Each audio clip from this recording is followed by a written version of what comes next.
O antigo regime é conhecido por ser um sistema político e econômico aristocrático, e ele foi estabelecido primeiramente na França e depois se estendeu durante toda a Europa, desde o século XV até aproximadamente o século XVIII.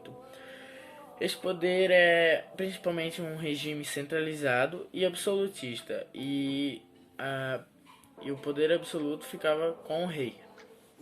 Naquela época, os reis tinham os três poderes: executivo, legislativo e judiciário. Então, eles que faziam as leis, eles aprovavam as leis e eles faziam de tudo. E quando eles tinham um representante para cada uma dessas três funções, o rei também tinha o poder moderador, que no caso ele podia fazer qualquer coisa que fosse contra essas leis que os representantes criavam. O Iluminismo, também conhecido como Século das Luzes, foi um movimento intelectual filosófico que dominou o mundo, na Europa no caso, durante o século XVIII, o século da filosofia.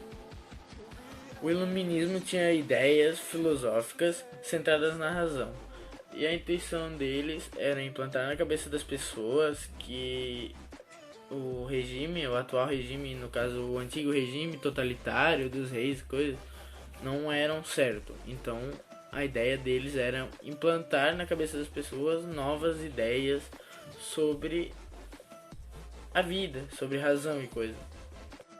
Alguns dos principais iluministas eram Bento Spinoza, John Locke. Um deles era Montesquieu, que é o responsável pela ideia do poder dividido em três: executivo, legislativo e judiciário. Além deles também tem Voltaire, Benjamin Franklin, Buffon e uma série de outros também iluministas, filósofos que tentavam implantar essas ideias na cabeça do povo. E com essa ideia que eles tinham, os reis foram contra, porque queriam derrubar o rei e implantar outro tipo de governo, com mais liberdade, mais direitos. E então os reis foram contra totalmente, e eles eram apoiados pelos burgueses, porque os burgueses tinham pensamentos em comum.